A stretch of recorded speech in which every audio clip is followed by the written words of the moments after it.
My name is Lerato. I am from the West Rand, and I consider myself a victim of human trafficking or abduction.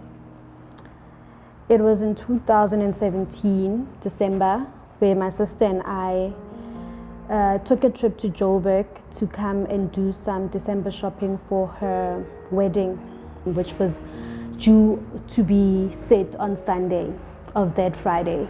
And when we got here, it was around the AMs, I think 9 a.m. and we proceeded to do our shopping. So we were walking down to your small streets and all of those shops to buy traditional clothing.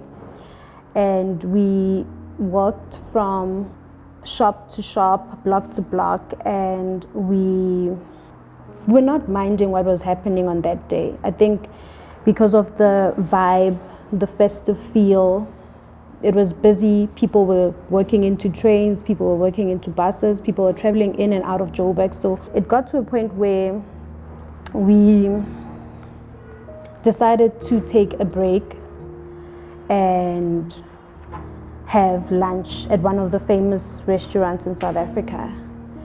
I think that's where a lot of things took a turn. Most of these victims come from poverty-stricken backgrounds, and they are very vulnerable or desperate at times to find jobs.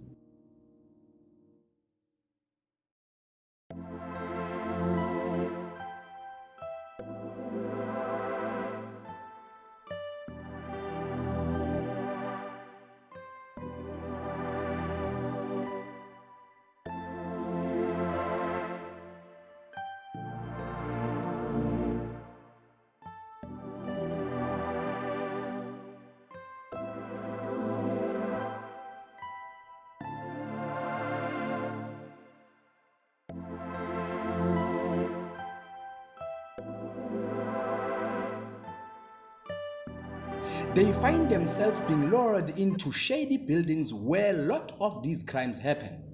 To a lot of victims, they are scammed to come to a certain location, others not fully aware of their surrounding.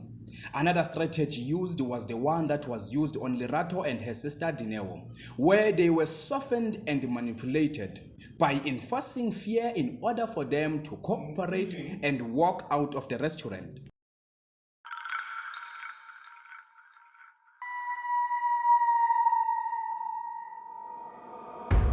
Traffickers force labor in domestic services, force victims into sex trafficking and commercial activities. Syndicates often dominated by West African facilitators, trafficking in the commercial sex industry. To lesser extent, syndicates recruit South African women to Europe and Asia, where traffickers force commercial sex, domestic services, and drug smuggling.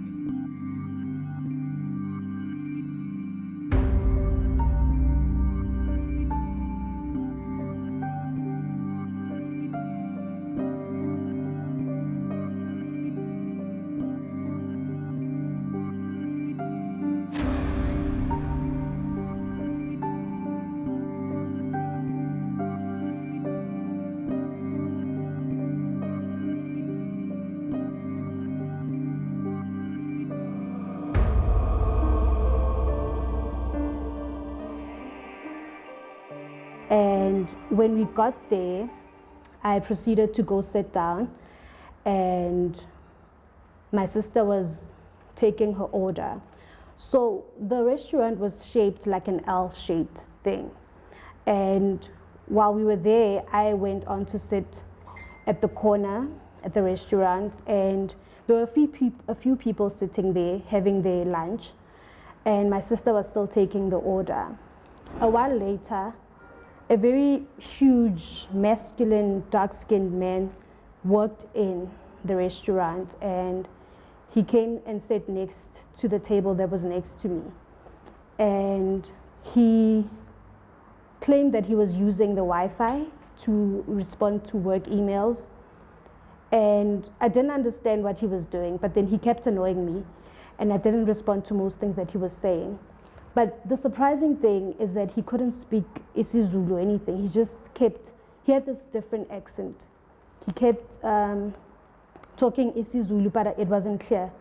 So a while later, the people who were seated there, who were having their lunch, opposite to the tables that we were, opposite to the tables that I was seated at, left, and then my sister came back with her order, and a few men started working in.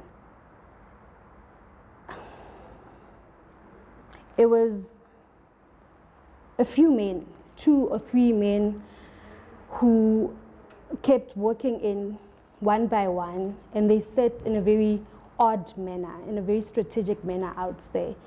I don't remember the day quite well, but they sat at different tables, and the surprising thing is that they were all on their phones, and I didn't notice this. So while we were sitting there with my sister, we proceeded to have our lunch, but then immediately when she sat down, I think her instinct told her that something was wrong.